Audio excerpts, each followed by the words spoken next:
Hey there, welcome to the channel. So today I want to take a look at JP Morgan. Okay, so JP Morgan came out today with their earnings, and apparently the market sort of liked it or loved it. The stock was up 6% today. Um, Overall, though, stock is in a downtrend, so it's sort of like possibly a dead cat kind of bounce. But yeah, the stock went up today. So I wonder what's going on. So let's take a look at what they're talking about. If we look at their earnings release here, we're dealing with the first quarter of 2022. What's interesting right out of the gate is that what's very interesting here is when you look at the discussion and you can see that okay, they earned $8.2 billion net income. Okay, well, interesting enough, that's a 20% drop from the previous quarter, right? So they had earned fourth quarter last year was 10.399 billion, so that's dropped a lot. That dropped 20%. And then if you compare it to the previous quarter, first quarter of 21, which was 14.3, that's a 42% drop. So it's very interesting. The net income has dropped, depending how you look at it, anywhere from 20 to 42%, comparing what you compare it to. The other thing to note, which is kind of interesting, net income was 8.3 billion, down 42%, predominantly driven by net credit build of 902 million compared to a net credit reserve release of 5.2 billion the prior year. So it's kind of interesting. So what's happening is they're adding money, right? They're basically having have to add loan loss reserves. So basically, the idea is it's complicated, but the thing is, all these companies are reporting on an accrual basis, and therefore, when you're going to report a loan loss on a quarter, there's actual losses where the actual loan you actually write it off, but there's you have to estimate what the losses are so that you're recording when they basically occurred. And so that's what this loan loss reserves is about. So if I look at this, first of all, I mean, it's not very positive. First of all, every metrics has gone down, basically. You know, their net income has gone down significantly. In addition, they're increasing their loan loss reserves. And it's almost like kind of a game where last prior year, they're saying they released 5.2 billion. So if you put reserves in of 5.2 billion and you release them, then that gets to be added to your bottom line. So you can kind of see where maybe that was not such a good idea to release 5.2 billion in reserves the prior year, but that's what they did. And so it actually looks kind of horrible this year from that perspective. But the thing I would say is, yeah, it doesn't really look like a glowing kind of earnings report in any way. Another thing is the non-interest expense was up 19.2 billion or 2%. Increase in loan loss. Provision for credit losses was 1.5 billion, reflecting net reserve build of 902 million due to potential risk from the Russia thing. Everyone's going to blame it on that. But that's kind of what we see. So the issue is that, you know, when we come into a recession, and even if we don't officially go into a recession, you know, we had a negative GDP print last quarter, and this quarter, it's very likely, just looking at all the stuff that's going on, you can clearly see that, you know, it's either definitely the economy is slowing down, and the question is going to be, you know, how much is it slowed down? That's going to be the issue, and that will affect them. Look, the interest rates have cranked up.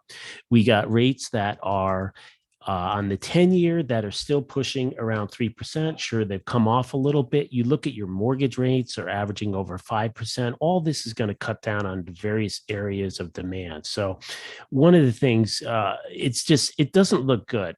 So I don't know why people thought it was good and thought it was good enough to bring up essentially the whole financial sector a little bit. Now, the financial sector is kind of struggling. So in the end, this was not really like a huge move in any way. It's really more of like a dead cat kind of bounce, kind of some shorts just taking profits or covering, something to that effect.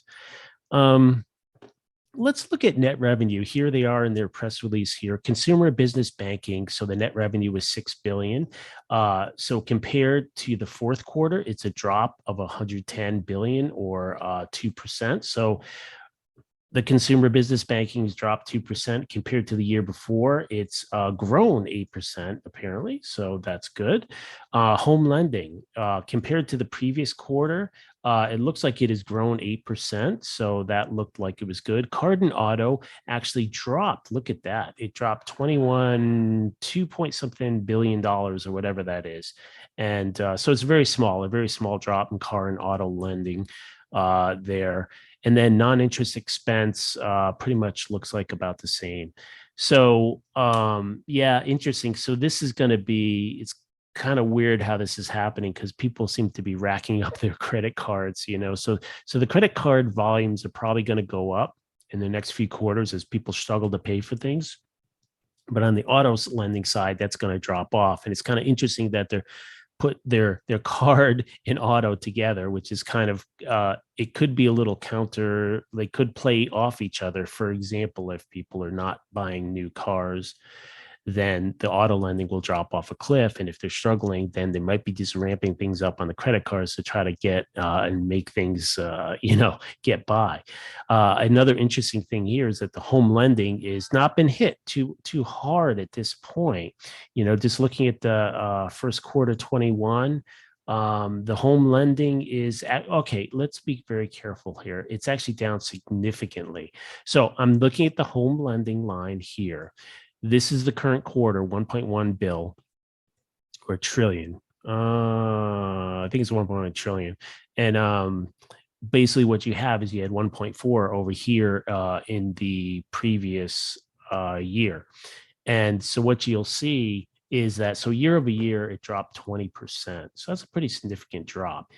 Even though, as compared to the fourth quarter to the first quarter, you had a little bit of an increase, an 8% increase, because you went from 1 to 1.1. But I think the thing is, you know, your fourth quarter on home lending would tend to do less than other quarters, right? Because it's definitely not the time of the year that most people are buying houses and stuff like that. So, it's an interesting report because you kind of read through, there's a lot of stuff that's down that didn't really do that good. Net income was 4.4 billion, down 26%. Net revenue, blah blah blah, down 7%. Banking revenue down 6%. So as you go through these results, it's very interesting that everything seems to be kind of down. So it's not really a glowing report. So my view, my summary is, this is not financial advice, but my view is that this was probably just a little bit of shorts, just basically taking some profits, running to cover, trying not to take any chances. I don't really see it as any kind of a very positive sign for the economy or anything that's going on right now. All right, well, that's it for this one. Bye.